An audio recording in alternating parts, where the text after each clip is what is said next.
Hey guys, so I didn't want to keep you guys bored watching me work on this thing, so I'm back out here working on the motor of the MG.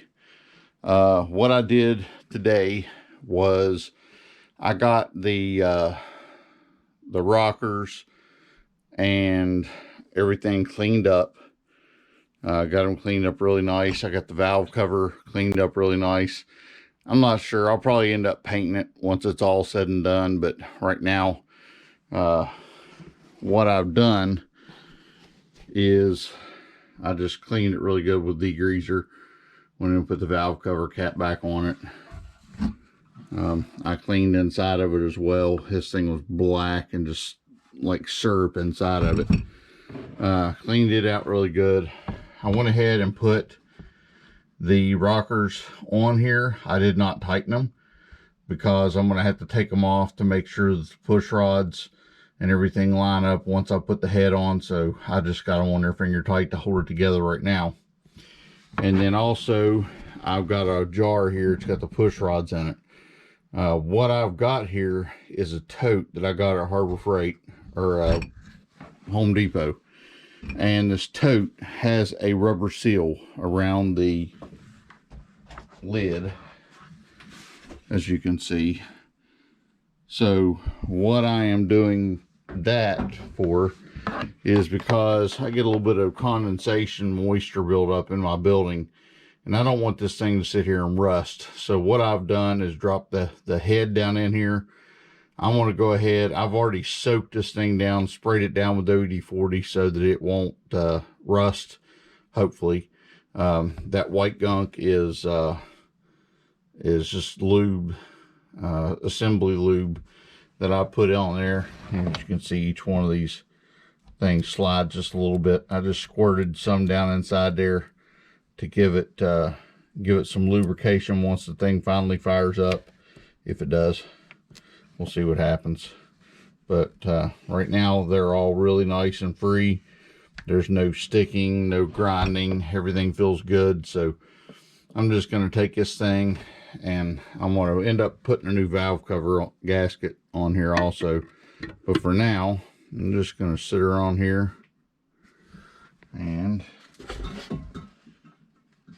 stick my little screws on here that thread down onto it. Just enough to hold the valve cover on, and that'll do two things for me. That'll keep it from, hopefully from rusting, because it's got all that WD-40 in there, and it'll also keep any debris from getting in there. So that is the plan.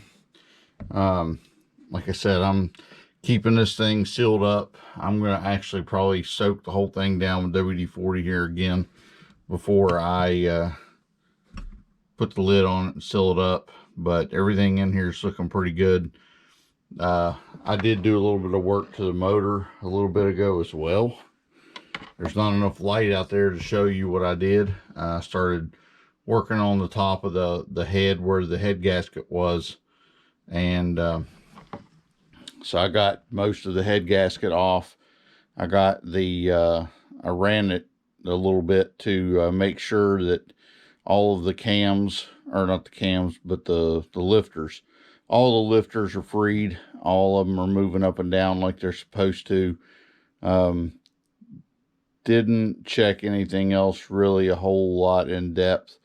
I would like to, I was able to stick my drill on it and get it to turn over, kind of like using it as a starter to get it to turn over, make sure everything felt good.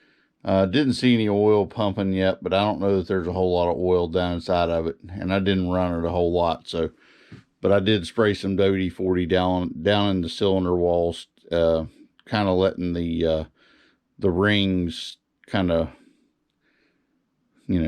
scrape some of the crap out of there. I'm going to end up honing it anyway, but it was cleaned out pretty good before I did that, so there was no big debris or anything huge in there that would tear up the cylinder walls. Also, would like to put a little, probably hook a gas tank up to the fuel pump and do that again, maybe tomorrow or something. to see if the fuel pump is working, to see if I'm going to end up having to replace it or possibly change it over to an electronic. I'm not sure what that would take, but probably easier than fooling with the mechanical one unless I just order a new one. But that's where we are right now on it. So as I do more, I will update you guys and we'll go from there.